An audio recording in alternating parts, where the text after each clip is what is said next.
Started.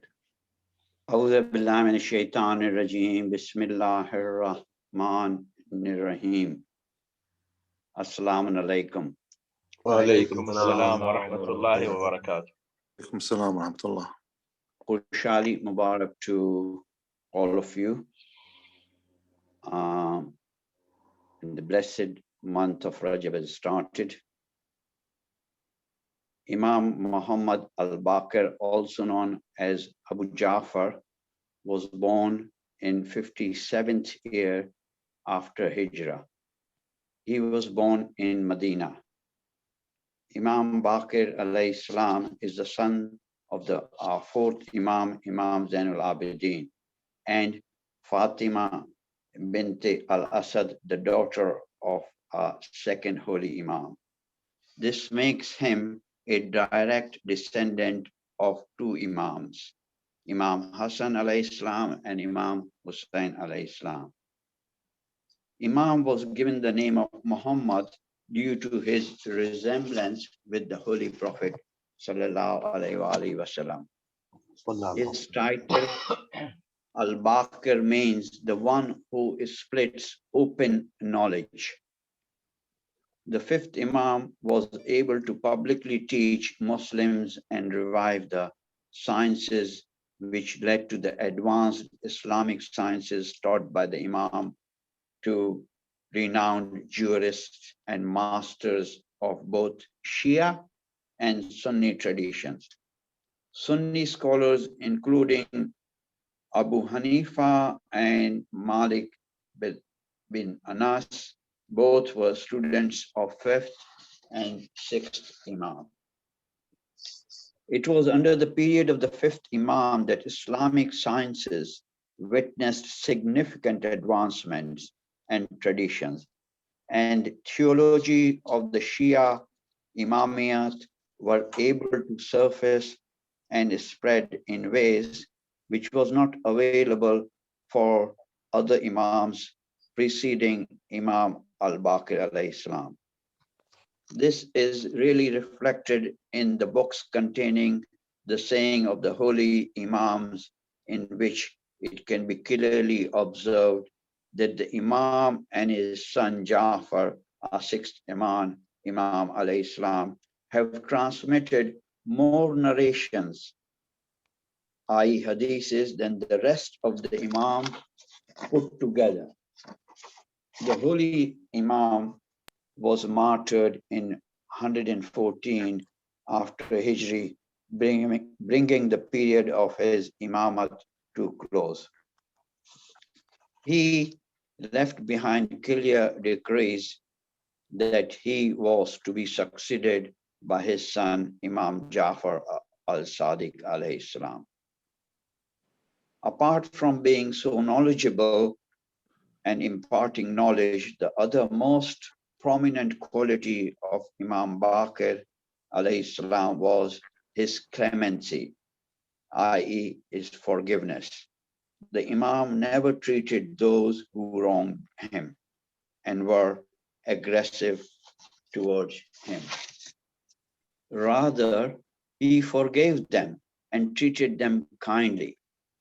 Some of the examples of his clemency are: an adherent of a revealed religion attacked the Imam verbally, was aggressive towards him, and addressed him with bitter words.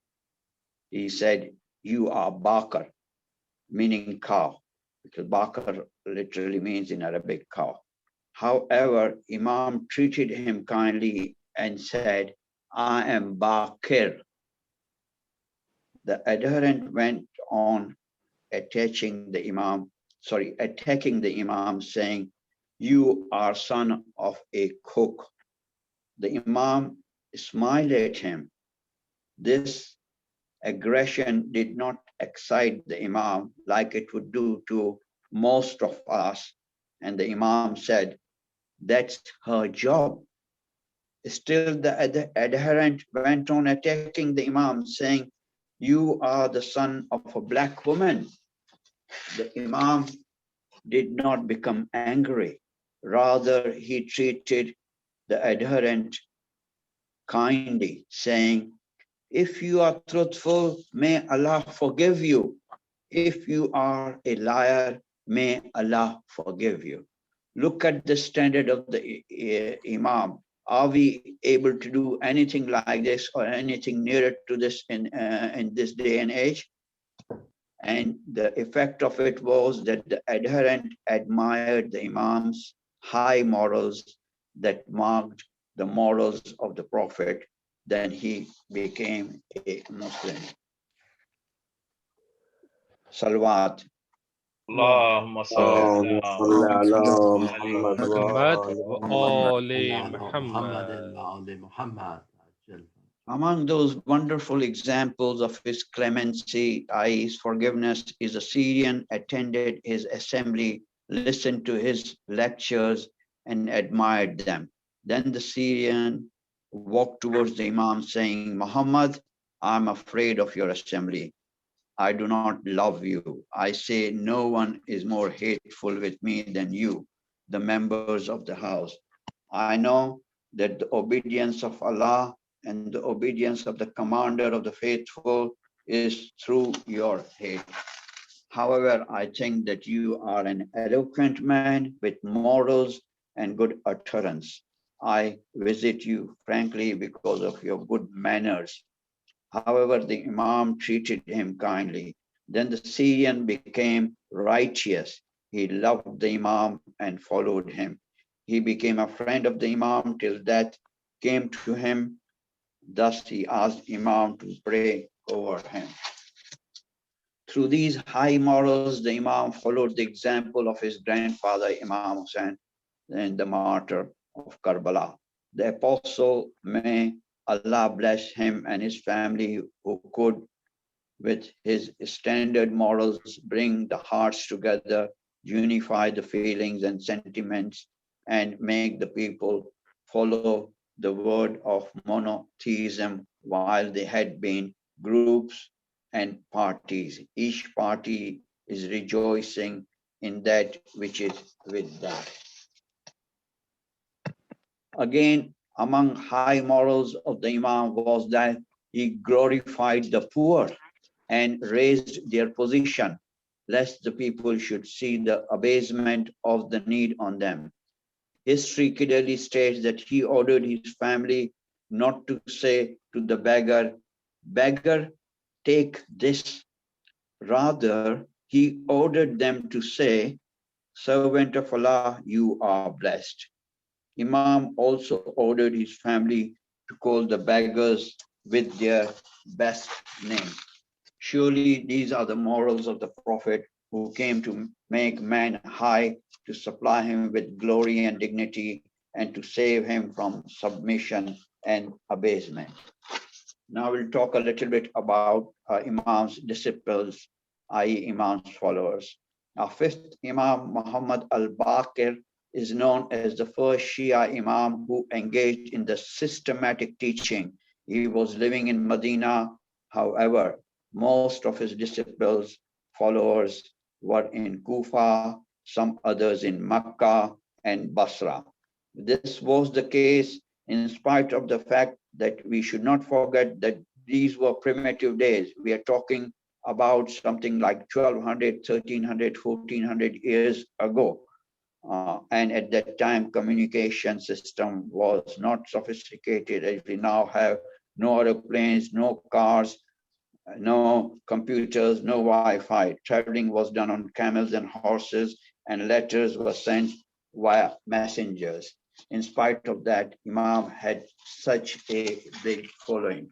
Most prominent of Imam's disciples and followers were Jabir ibn Yazid al-Jufi, Abin ibn Taghlib, Zuraira ibn Ayan, and Baraid ibn Muawiyah, Muhammad bin Muslim, Abu Basir Mamadi, Abu Hamza al-Tumali, and Abu Khalid Kameli. I can go on, but obviously I'll stop that because there's something more as well. And in fact, Imam's followers were also from the Sunni sect of religion. In Sunni works, al-Baqir is eminent as a faqih expert in jurisprudence, for his knowledge of tafsir and theology. He is also known as Thika, the most trustworthy in transmitting a hadith of Prophet Muhammad sallallahu alaihi wasallam. One narration is that the famous traditionalist Al-Hakim ibn Utayba, despite his age and eminence, behaved Al-Baqir as so he was a pupil before a teacher, i.e., he considered Imam Baqir as a teacher.